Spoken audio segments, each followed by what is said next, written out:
Perubahan iklim adalah perubahan besar dalam suhu, curah hujan, pola angin di antara efek-efek lain yang terjadi selama beberapa dekad atau lebih.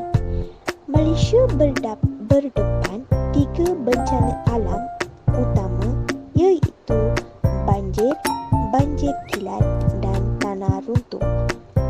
Umumnya, hujan lebat di bawah angin monsun timur laut adalah faktor semula jadi utama menyebabkan berlaku bencana banjir. Namun, faktor campur tangan keterlaluan manusia melalui aktiviti pembangunan dan perlakuan tidak lestari memburukkan lagi kejadian banjir di sesuatu kawasan. Selain itu, akibat fenomena pemanasan global iklim menjadi tidak menentu dengan musim hujan dan kemarau menjadi semakin ekstrim menyebabkan proses banjir menjadi lebih serius serta luar jangkaan.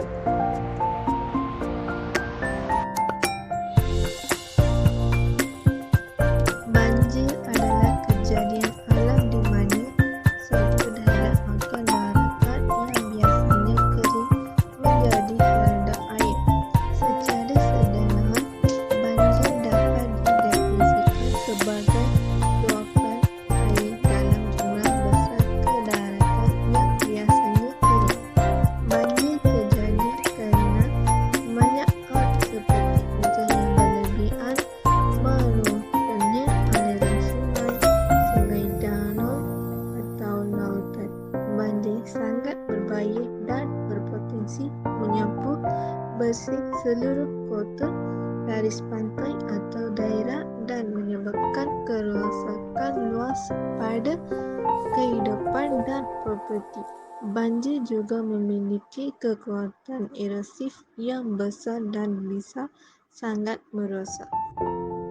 Punca banjir. Fenomena ini dikenali sebagai banjir dan ia berlaku apabila kawasan daratan yang biasanya kering ditenggelami dengan air.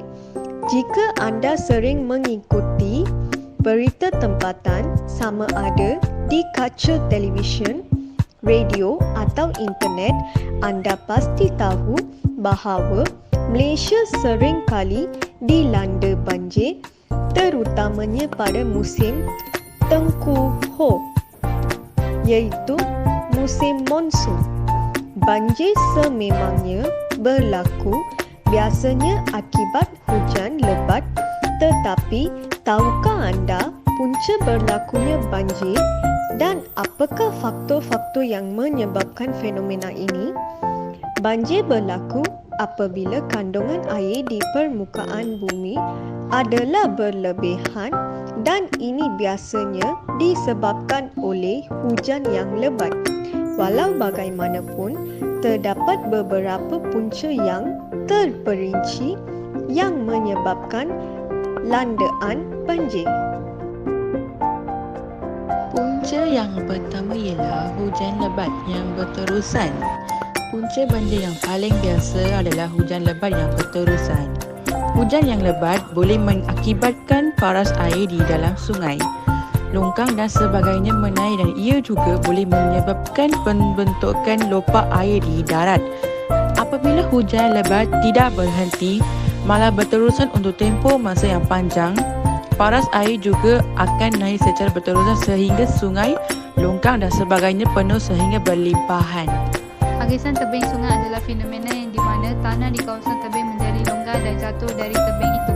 Apabila hakisan tanah berlaku di tebing sungai, tanah yang diakis akan jatuh dari tebing sungai ke lantai sungai. Jika ini berlaku secara berterusan, paras lantai sungai akan menaik. Faktor perhutanan memainkan peranan yang penting dalam mengawal aliran di permukaan bumi kita. Kebanyakan hutan tropika seperti yang terdapat di Malaysia adalah kawasan tadahan air. Bahaya banjir merupakan satu fenomena atau kejadian yang mewujudkan ancaman atau bahaya kepada manusia. Banjir bukannya bahaya dalam semua konteks pada semua masa. Misalnya, banjir yang berlaku di kawasan bakau dan paya yang tidak didiami orang bukannya suatu bahaya. Banjir hanya menjadi bahaya apabila melibatkan masyarakat manusia, khususnya kejadian banjir yang berlaku di kawasan berpenduduk padat yang berpotensi mengakibatkan kehilangan nyawa dan kemusnahan harta benda.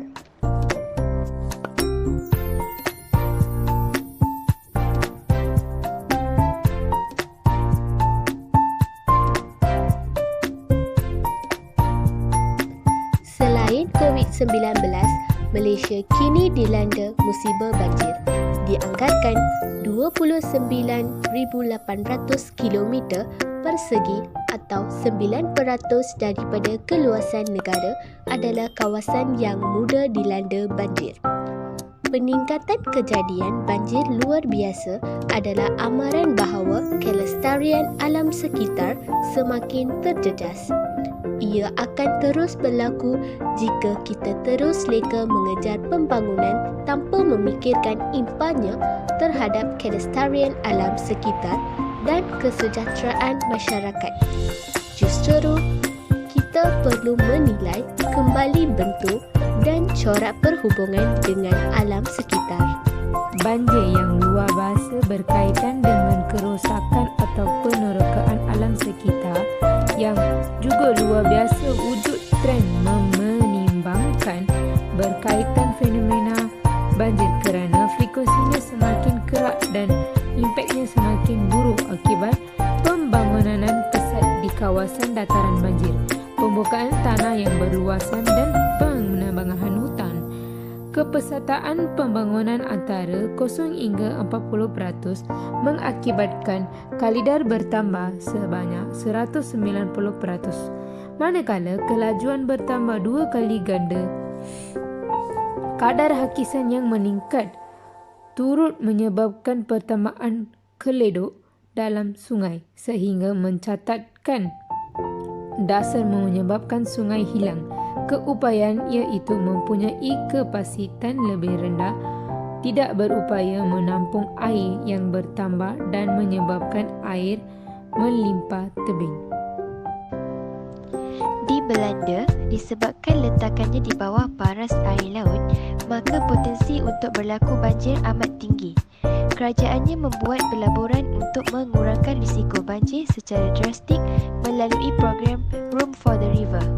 Matlamat utamanya bukan sahaja mencegah banjir, tetapi pada masa yang sama memelihara alam sekitar dan kualiti sungai sekaligus memastikan penduduk tidak perlu berpindah. Di Malaysia, sistem saliran sedia perlu diteliti semula selaras dengan peningkatan jumlah penduduk termasuk menambah baik sistem amaran awal banjir yang dilihat kurang berkesan. Usaha berterusan perlu dilaksana untuk meningkatkan kesedaran, membina keupayaan dan memperkasa kumpulan tersebut dalam mengambil langkah awal bagi menghadapi banjir. Akhirnya, strategi komunikasi dan platform antara agensi berkaitan dengan pengurusan banjir dan antara kerajaan dengan rakyat juga harus diwujudkan untuk membolehkan penyelarasan yang baik serta respons lebih pantas dalam menanggikan banjir.